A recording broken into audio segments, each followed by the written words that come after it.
எல்லோருக்கும் வணக்கம். ஏற்கனவே கங்கா எல்லா விஷயத்தையும் ஊடர் சம்மந்தமானதை சொல்லிட்டா.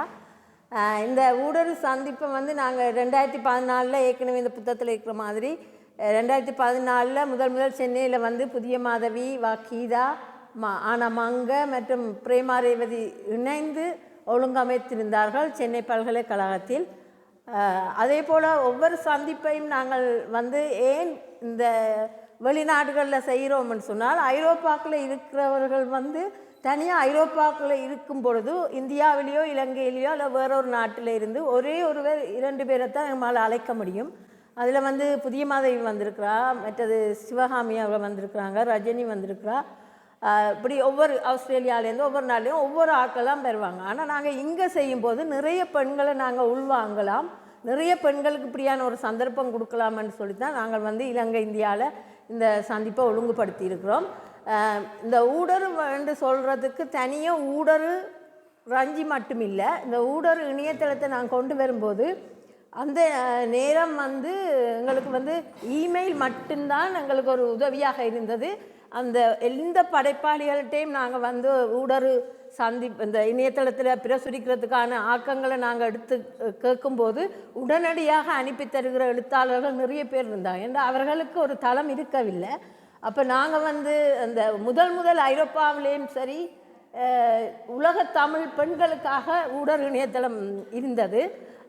ஆனால் அதுக்கு முதல் வந்து நான் நினைக்கிறேன் அதிகாலை என்ற ஒரு இணையதளம் வந்து தமிழ்நாட்டிலேருந்து வந்தது. அதில் வந்து மங்கையர் மஞ்சரி என்ற ஒரு இதில் ஏதாவது ஒரு படைப்பு வந்து அதில் வெளியிடப்படும், ஒரு கட்டுரையோ ஒரு கவிதையோ அதில் வரும். அதுக்குள்ளே வந்து எல்லா விதமான சமையல் குறிப்புகள் எல்லாம் இருக்கும். ஆனால் இலக்கியம் என்ற அந்த பெண் படைப்புகள் என்ற ரீதியில் ஊடர் தான் இன்று வரைக்கும் வந்து முதலாக அந்த உலகத்தமிழ் பெண்களுக்காக அது வந்து கொண்டிருக்கிறது. கிட்டத்தட்ட நாங்கள் வந்து ஒரு 4500 படைப்புகள் அதில் இருக்குது. அதில் வந்து நாங்கள் வெளியிட்ட கவிஞர்களோட கவிதை தொகுப்பு வந்து மையன்ற கவிதை தொகுப்பு அங்கே அதில் இருக்குது. நீங்கள் இலவசமாக அதை எடுக்கலாம். அந்த மையன்ற கவிதை தொகுப்பு வந்து நாங்கள் 2007ஆம் ஆண்டு கொண்டு வந்திருந்தோம். அதே போல் மலைய பெண்களோட கவிதை தொகுப்பு வந்து இசைப்புளியப்பட்ட வீணை அன்று அது கொண்டு வந்திருந்தோம். பெண் போராளியோட கவிதை தொகுப்பு கொண்டு வந்திருக்கிறோம். சங்கமி என்ற நூல் இப்போ கடைசியாக கொண்டு வந்திருக்கிறோம். இப்போ போன ஆண்டு வந்து மலைய பெண்களோட மூத்த பெண் தொழிலாளி, பெண் படைப்பாளி மீனாட்சி அம்மாவோட தொகுப்பையும் நாங்கள் கொண்டு வந்திருக்கிறோம். தனியாக இணையதளம் என்று இல்லாமல் களப்பணிகளிலும் வந்து இப்போ போராட பாதிக்கப்பட்ட பெண்களுக்கான களப்பணிகளுக்கும் அவர்களுக்கான உதவிகளையும் எங்களுடைய மாதாந்த வருமானத்திலேருந்து நாங்கள் வந்து கொடுத்து கொண்டிருக்கிறோம். அவர்களுக்கு அதை எங்களால் முடிந்த அளவு அவர்களுக்கான வாழ்வாதாரத்துக்கான ஒரு செயற்பாடாக அதை செய்து கொண்டிருக்கிறோம். ஊடர் வந்து ஒரு சின்ன அமைப்பு தான். அதில் வந்து குறிப்பாக இப்போ ஒவ்வொரு நாட்டிலையும் ஒரு சந்திப்பை ஒழுங்கமைப்புன்றது மிக கஷ்டமான விடயம். ஏன்னா நாடுகளுக்கு வித்தியாசம், நேரங்கள் என்று நிறைய இருக்கும்போது அதை பொருட்படுத்தி செய்கிற தோழிகளுக்கு வந்து உண்மையில் நாங்கள் நன்றி சொல்ல வேண்டும். ஒவ்வொரு சந்திப்புலேயும் அவர்கள் வந்து எங்களை விட அவர்கள் டென்ஷனாக இருப்பார்கள். அந்த டென்ஷன் முடியும் மட்டும், அந்த ஒரு சந்திப்பு முடியும் மட்டும் இருக்கிற அந்த கஷ்டமான சந்தோஷங்களும் கவலைகளும் வந்து சண்டையால் எல்லாமே நாங்கள் நிறைய பிடிச்சிருக்கிறோம். முரண்பாடுகள் எங்களுக்குள்ளேயே இருந்திருக்கிறது, கருத்து முரண்பாடுகள். ஆனால் ஒருவருக்கு ஒன்றுன்னா நாங்கள் எல்லாரும் ஒன்றாக நிற்போம். அப்படியான விடயங்களில் ஊடர் வந்து இணைந்து செயற்படுறதுக்கு தோழிகளோட பங்களிப்பு மிக முக்கியமாக இருக்கிறது. மற்றும்படி ஊடருண்ட அந்த எப்படி அது வந்தது செயற்பட்டது. இன்னொன்று நான் சொல்ல வேண்டுமென்றால், இணையதளம் வந்து நாங்கள் வந்து பெண்களாக செய்யும்போது எந்த கருத்துக்களையும் நாங்கள் வந்து இருட்டடிப்பு செய்யாமல் ஒருவருடைய படைப்பு அது தரம் இல்லையான்றதுக்கு அப்பால் அது பெண் படைப்புன்றதுனால நாங்கள் அதை வந்து நாங்கள் பிரசுரித்து கொடுத்துருக்கோம். இன்றைக்கு அவர்கள் வந்து பெரிய எழுத்தாளர்களாக பல புத்தகங்களை வெளியிட்டு கொண்டு இருக்கிறார்கள். இப்போ சொல்வார்களோ தெரியாத சில பேர் சொல்லுவார்கள். அது வந்து ஊடருண்ட 15வது இணையதள 15வது வருடம் வந்து நாங்கள் வந்து COVID-19 வந்த பிறகு எங்களுக்கு இந்த சந்திப்பு செய்ய முடியாமல் போனதுனால 2020 வந்து ஜூன் மாதம் ஊடருண்ட 15வது வருட சந்திப்பு என்று சொல்லி நாங்கள் முதலாக சூம் இணைய வழியூடாக அது செய்திருந்தோம். நிறைய நாட்டிலேருந்து வந்து ஒருங்கிணைத்து அது செய்திருந்தார்கள். அதில் வந்து இந்த ஊடறுக்காக பங்களித்தவர்கள் வந்து சொன்ன வாக்கியம் என்னென்னா, எங்களுடைய முதலாவது பிரசவத்தை நாங்கள் ஊடரில் படைப்பின்ற முதலாவது பிரசவத்தை ஊடரில் வந்து நாங்கள் கொடுத்ததுனால இன்றைக்கு நாங்கள் மேலோங்கி நிற்கிறோம்னு சொல்லி அதுக்கு நாங்கள் வந்து தளம் அமைத்து கொடுத்துருக்குறோம்ன்றதில் பெருமைப்படுகிறோம். மற்றும்படி உணர்வை பற்றி சொல்கிறதுக்கு எனக்கு பெருசாக இல்லை. தோழிகள் எல்லாருக்குமே நன்றி. அவ்வளோதான். நன்றி, வணக்கம்.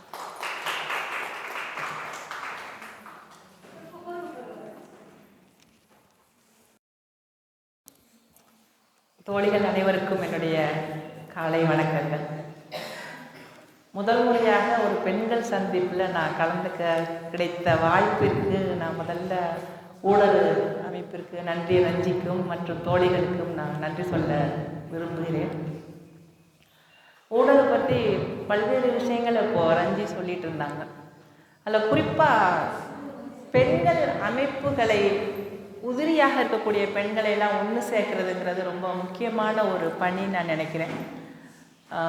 பெண்களை வந்து சீண்டாத ஒரு சமூகம், பெண்களுக்கு உரிய மரியாதையை தர தயாராக இல்லாத ஒரு சமூகம், இன்றைக்கி பெண்களுக்காக அவர்களுடைய எங்கெல்லாம் யாரெல்லாம் இருக்காங்களோ அவர்களை ஒன்று சேர்த்து எந்தெந்த பணியை அவர்கள் செய்து கொண்டிருக்கிறாங்களோ அவங்களுக்கான ஒரு தளத்தை உருவாக்கி தருவதுங்கிறது ரொம்ப முக்கியமான ஒரு விஷயம்.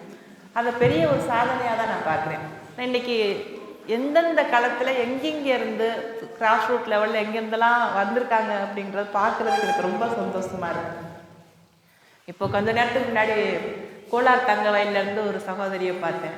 அவங்க இங்கே வந்திருக்காங்க. இந்த மாதிரியான ஒரு அனைவருக்குமாற ஒரு இடத்தை உருவாக்கி தருவதற்கான ஊடருடைய பயணம் வந்து ரொம்ப முக்கியமான ஒன்று. அப்புறம் இந்த பத்திரிகைகளில் அதாவது புத்தகங்கள் வெளியிடுற பற்றி இப்போ நீங்கள் சொன்னீங்க இல்லையா, தரமாக இருக்கா இல்லையா அப்படிங்கிறத பற்றி நாங்கள் கவலைப்படாமல் பிரசுரம் செஞ்சோங்கிறது. அதாவது பெண்களுடைய எழுத்துக்களை பதிவு செய்கிறதுக்கு அல்லது பதிப்பிப்பதற்கான ஒரு வாய்ப்புங்கிறது ரொம்ப முக்கியமான ஒன்றுன்னு நான் நினைக்கிறேன். பெண்கள் எவ்வளவுதான் வந்து எழுதணும்னு விரும்பினாலும் கூட அதற்கான சரியான ஒரு தளம் இல்லாமல் பல வருஷம் வந்து எத்தனையோ பேர் கஷ்டப்பட்டதை பார்த்துருக்கேன். ஆனால் இதெல்லாம் வந்து பெரிய ஒரு வாய்ப்பு. முதல்ல ரஞ்சி எனக்கு ஊடரில் பேசுகிறதுக்கு ஆன்லைனில் வந்து கிடைத்த வாய்ப்பு வந்து ரொம்ப ரொம்ப முக்கியமான ஒன்றா நான் பார்த்தேன். என்னென்னா, இஸ்லாமியருடைய பிணங்களை இலங்கையில் எரித்து சம்பவம், அது போன்ற ஒரு மிக சென்சிட்டிவான ஒரு விஷயத்தை பேசுவதற்கும் அது பற்றின ஒரு கலந்துரையாடலை இணையத்தில் ஒழுங்கு செய்து பல்வேறு கருத்துக்களை முன்வைக்கிறப்போ எனக்கு முக்கியமான ஒரு கருத்து என்னவாக இருந்ததுன்னா, இந்த மாதிரியான ஒரு சந்தர்ப்பத்தில் ஒரு சமூகம் ஒடுக்கப்படும் பொழுது அவர்களுக்கு துணை நிற்பதற்காக ஊடர் வந்து இது போன்ற ஒரு விஷயத்தை பண்ணுறதை வந்து நான் ரொம்ப மகிழ்ச்சி அந்த சமயத்தில் நான் உணர்ந்தேன். அது மிக துக்கமான ஒரு சம்பவமாக இருந்தாலும் கூட அது ரொம்ப எனக்கு நெகிழ்ச்சியான ஒன்றா இருந்தது. இது போன்ற எந்த சமூகம் ஒடுக்கப்படுதோ அதனோடு நிற்பது என்பது ஒரு அமைப்பினிடையே மிக முக்கியமான ஒரு கருத்து, ஒரு செயல்பாடுன்னு நான் நினைக்கிறேன். நான் நிறைய பெண்கள் அமைப்புகளோடு இணைந்து பணியாற்றினதில்லை சமீப காலங்களில். முன்னாடி வந்து பஞ்சாயத்து ராஜ் அந்த பஞ்சாயத்து தேர்தலில் நின்ன சமயத்தில் வந்து கல்பனா அவர்களோடு இணைஞ்சு அவங்களுடைய அமைப்போடு இணைந்து அவர்கள் ஒன்று சேர்த்த பெண் தலைவிகளோட ஒரு உரையாடல்கள் பயணம் எல்லாமே தொடர்ந்து நடந்துகிட்டு இருந்தது. அந்த சந்தர்ப்பத்தில் தான் எனக்கு வந்து பெண்ணுடைய வெளி அப்படிங்கிறது என்ன அப்படிங்கிறது ஓரளவுக்கு எனக்கு புரிபட ஆரம்பித்த ஒரு சந்தர்ப்பம்னு நினைக்கிறேன். ஏன்னா பெண்ணுடைய இடம் அப்படிங்கிறது வந்து இன்றைக்கும் வந்து மிக சிக்கலான ஒன்று. முதல்ல குடும்பம், அந்த குடும்பத்திற்குள்ளே அவளுடைய போராட்டம் வந்து இன்றைக்கும் நடந்து கொண்டிருது. அது எவ்வளோ பெரிய ஆளாக இருந்தாலும் எனக்கு கூட இன்றைக்கி வரைக்கும் அந்த குடும்ப அமைப்புக்குள்ளே எந்தெந்த விஷயங்களுக்குள்ளே நம்ம வந்து விட்டு கொடுத்து போக வேண்டியிருக்கு, எந்தெந்த விஷயத்தில் வந்து விவாதம் செய்ய வேண்டியிருக்கு, எந்தெந்த விஷயத்துலேருந்து நம்ம போராட்டங்களை முன்னெடுக்க வேண்டியிருக்குங்கிற சிக்கலான ஒரு விஷயம் தொடர்ந்து பெண்ணுக்கான இடத்துல நடந்துக்கிட்டே இருக்கு. வந்து அடுத்தது வந்து அவளுடைய வாழ்க்கையில் நடக்கக்கூடிய ஒவ்வொரு விஷயமுமே பெண்ணுக்கு வந்து ஒரு மிகப்பெரிய அதீதமான ஒரு சிக்கலை உருவாக்கக்கூடிய விஷயமா மாறுது. சின்ன சின்ன விஷயங்கள் கூட இன்றைக்கி பெண்கள் அப்படிப்பட்ட பல சம்பவங்கள் பல விஷயங்கள் இன்றைக்கி சிக்கிக்கிட்டு அதை நம்ம சமூக வலைத்தளங்கள் மூலமாக பல விஷயங்கள் நம்ம படிக்க முடியுது. அதெல்லாம் பார்க்குறப்போ பெண்ணுடைய சிக்கலான இருத்தல்ங்கிறது இன்னும் எவ்வளோ காலத்துக்கு இப்படியே இருந்துகிட்டு இருக்க போகுது அப்படிங்கிறது நமக்கு தெரியலை. அப்புறம் எழுத்தின் வழியாக பெண்கள் தங்களை முன்னிறுத்தி கொள்ளக்கூடிய அல்லது போராட்டத்தை அந்த தன்னுடைய பயணத்தை அடுத்த கட்டத்துக்கு கொண்டு போவதற்கான ஒரு வழிமுறையை நாம் வந்து இன்றைக்கி தொடர்ந்து செஞ்சுக்கிட்டு இருக்கோம். களத்தில் நிற்கக்கூடிய பெண்கள் இன்றைக்கு எய்ட்வா போன்ற ஆல் இந்தியா விமன் ஃபெடரேஷன் மூலமாக பெண்கள் 25 பெண் அமைப்புகள் கூட்டமைப்புகள் இன்றைக்கி தொடர்ச்சியாக வேலை பார்த்துக்கிட்டு இருக்காங்க களத்தில் இருந்து. குறிப்பாக அவர்களுடைய பயணம்ங்கிறது இன்றைக்கி மற்ற அரசியல் இயக்கங்களை காட்டிலும் பெண்கள் அமைப்பு தான் ரொம்ப முக்கியமான பணியை செய்கிறாங்கன்னு நான் அந்த சந்தர்ப்பத்தில் நான் பெருமையாக சொல்லிக்க விரும்புகிறேன். ஏன்னா அந்த கொரோனா சந்தர்ப்பத்திலையும் சரி அல்லது இன்னும் சில சம்பவங்கள், அதாவது சிஏஏ போராட்டங்கள், இதையெல்லாம் பெண்கள் அமைப்பு தான் மிகப்பெரிய அளவுக்கு பங்கெடுத்தது. அவர்கள் தான் அந்த முன்னெடுத்தாங்க. பெரிய ஒரு ஆட்சிக்கு எதிரான மிகப்பெரிய கொடூரமான ஒரு சட்டம் இயற்றப்பட்ட சந்தர்ப்பத்தில் ஒட்டுமொத்தமாக பெண்களும் பெண்கள் அமைப்புகளும் ஒன்று சேர்ந்து இந்த எதிர்ப்பை பதிவு செய்த ஒரு தருணமாக நான் பார்த்தேன். அப்போ பெண்கள் அமைப்புகளுடைய பலம் இங்கே ரொம்ப அவசியம்னு நான் நினைக்கிறேன். பெண்கள் தங்களுடைய பல்வேறு விதமான பயணங்கள் நம்மக்கிட்ட இருந்தாலும் ஒருத்தர் ஜேர்னலிஸ்டாக இருக்கலாம், அல்லது சினிமா துறையில் இயங்கக்கூடிய சந்திராவை போன்றவர்களாக இருக்கலாம், அல்லது பஞ்சாயத்து ராஜில் இயங்கக்கூடியவர்களாக இருக்கலாம், அல்லது பஞ்சாயத்து தலைவிகளாக இருக்கலாம், அல்லது எழுத்தாளர்களாக இருக்கலாம்.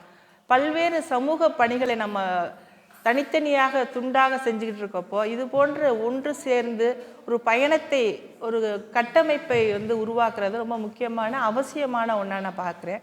அதனுடைய பயணம் வந்து நம்ம நிச்சயமாக அந்த இலக்கை நம்ம அடைய முடியும் அப்படிங்கிற ஒரு நம்பிக்கை இருக்குது. இதன் வழியாக நமக்கு வந்து நம்முடைய உரிமைகளை கோருதல் அப்படிங்கிறது மிக முக்கியமான ஒன்றா இருக்குது. உரிமைகளை கோருதல் நம்ம வந்து தொடர்ச்சியாக இங்கே பிரிட்டிஷ் காலத்தில் பிரிட்டிஷ் போராட்டம், நம்ம வந்து சுதந்திர போராட்டத்தில் பல்லாயிரம் பெண்கள் வந்து அந்த போராட்டத்தில் கலந்துக்கிட்டாங்க, போராட்டத்தில் முன்னின்றார்கள், சிறைக்கு சென்றார்கள், எல்லாமே நமக்கு தெரியும். ஆனால் அவருடைய பங்களிப்பு, அரசியல் பங்களிப்பு சுதந்திரத்துக்கு பிறகு குறுக்கப்படுது. சுதந்திரத்துக்கு பிறகு அவருடைய பங்களிப்பு சுத்தமாக குறுக்கப்பட்டு அவங்க வந்து இன்றைக்கி அதிகாரத்திற்கு அப்பாற்பட்டவராக இன்றைக்கி மாற்றப்பட்டிருக்காங்க. அதிகாரத்தில் அவர்களுடைய பங்களிப்புங்கிறது ரொம்ப குறைவான ஒன்றாகும்.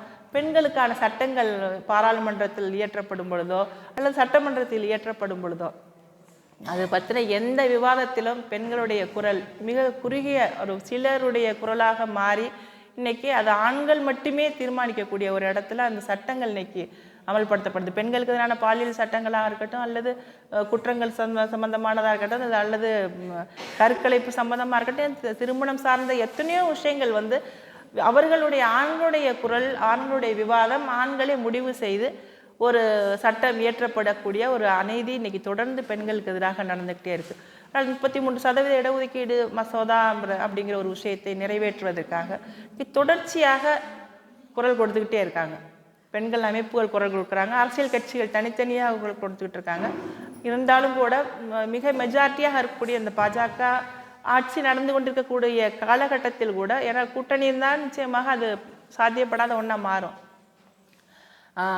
யாராவது ஒரு கூட்டணி தலைவர்கள் அல்லது லாலு பிரசாத் யாதவ் ஒரு காரணம் சொல்லிட்டு வெளியில் போவார், அல்லது முலாயம் சிங் யாதவ் சொல்லிட்டு முடியாதுன்னு சொல்லிட்டு வெளியில் போவார். இது போன்ற வாய்ப்புகள்லாம் இருந்தது. ஆனால் இன்றைக்கு பெண்களுக்கு அதிகாரம் வழங்கக்கூடிய ஒரு மெஜாரிட்டியை கையில் வச்சிருக்கக்கூடிய ஒரு ஆட்சியும் அரசும் அதை பொருட்படுத்தாமல் இருக்கிறப்போ தான் நமக்கு இன்னைக்கு இருக்கக்கூடிய இந்த சூழல் எந்த அளவிற்கு பெண்ணுக்கு இடமளிக்காத அல்லது பெண்ணை அங்கீகரிக்காத ஒரு நிலை இருக்கிறது அப்படிங்கிற, ஆட்சி மட்டும் இல்லை, ஒரு நிலை, ஆணாதிக்க நிலை அப்படிங்கிறது எந்த அளவிற்கு மிக கடுமையான ஒன்றாக இந்த சமூகத்தில் உறைந்து இருக்குது அப்படிங்கிறத நம்ம பார்க்க முடியுது.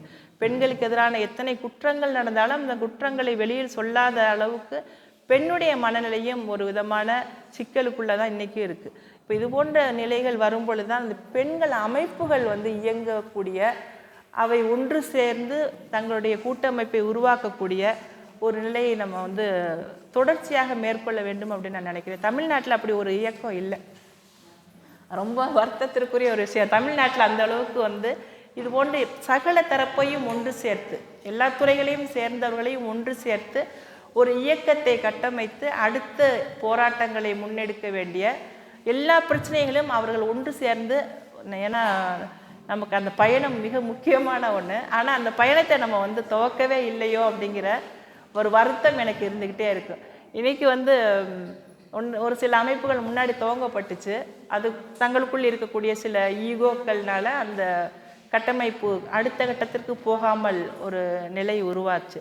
இனி வரக்கூடிய காலத்தில் வந்து இந்த ஊடறுவு அமைப்பு இது கொண்டு வந்திருக்கக்கூடிய ஒரு முயற்சி, இது தமிழ்நாட்டில் இருக்கக்கூடிய அத்தனை பேரையும் எப்படி ஒன்று சேர்க்கோ அதே போல் வரக்கூடிய காலத்தில் வந்து இன்னும் ஒரு வேகமான ஒரு செயல்பாடுகளை முன்னெடுக்கக்கூடிய ஒரு கட்டமைப்பை நாம் அத்தனை பேரும் சேர்ந்து உருவாக்கணும்னு நான் நினைக்கிறேன். அதற்கான இதை முதல் முறையாக நான் வந்து பார்க்கணுன்ற ஆர்வத்தில் தான் நான் வந்தேன். இது எப்படி யாரெல்லாம் இங்கே வந்திருக்காங்க, நீண்ட நாட்களாக களத்தில் பணியாற்றி கொண்டிருக்கக்கூடிய யாரோ ஒரு கடைக்கோடியில் இருக்கக்கூடிய ஒரு பெண்ணை வந்து இன்றைக்கி சந்திக்க முடியும் அப்படிங்கிற ஒரு நிலை அப்படிங்கிறது வந்து ரொம்ப மகிழ்ச்சிக்குரிய ஒன்று. இதை நான் எப்படி நிகழ்ச்சியாக தான் நான் பார்த்துக்கிட்டு இருக்கேன். எல்லாரையும் பார்க்க முடியும், எல்லாருடைய களங்களை பற்றியும் நம்ம அறிந்து கொள்ள முடியும்.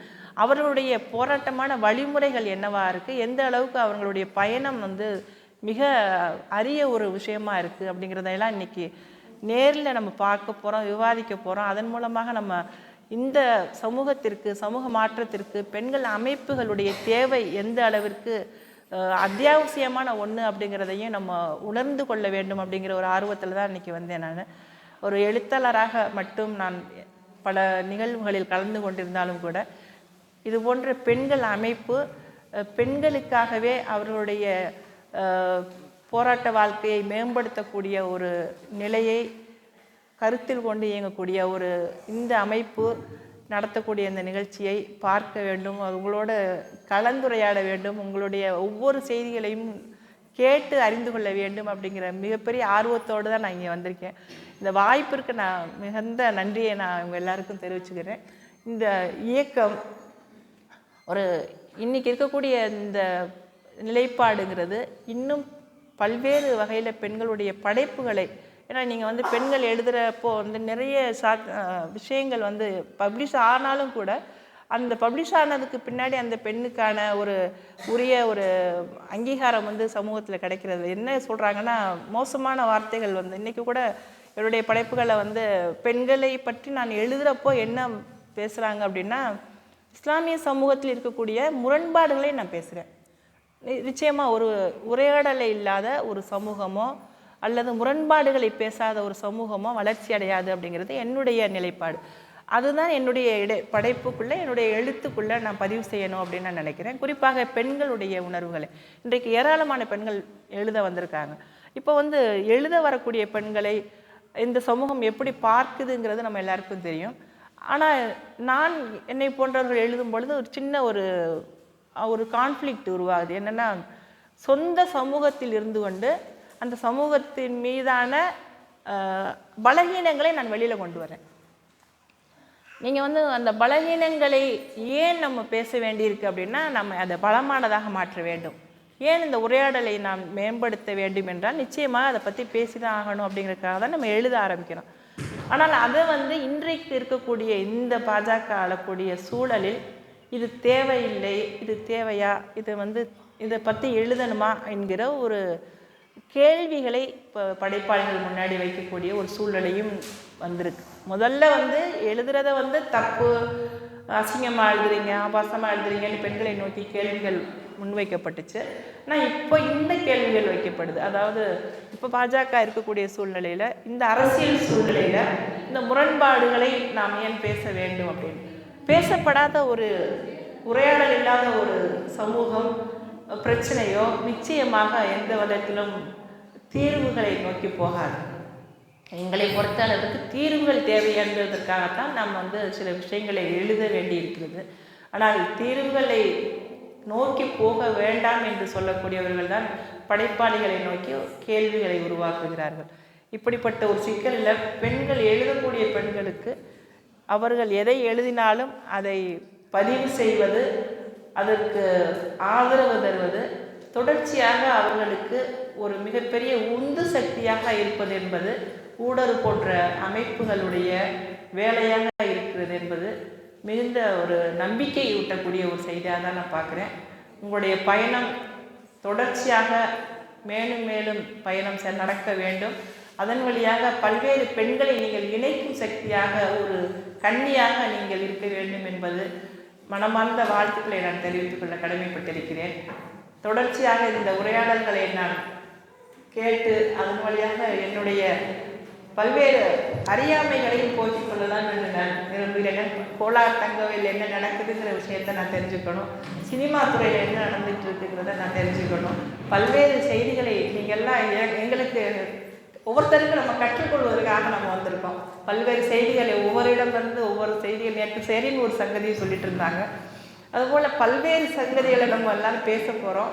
பெண்களுடைய குரல் என்பது நிச்சயமாக ஒரு வலுவான பலமான ஒரு குரலாக இந்த சமூகத்தில் எப்பொழுதும் எதிரொலித்து கொண்டே இருக்க வேண்டும் என்பதற்கான இந்த முயற்சி மிகுந்த நம்பிக்கையூட்டக்கூடிய ஒரு முயற்சியாக பார்க்கிறேன். வாழ்த்துக்கள். ரொம்ப நன்றி எல்லாருக்கும்.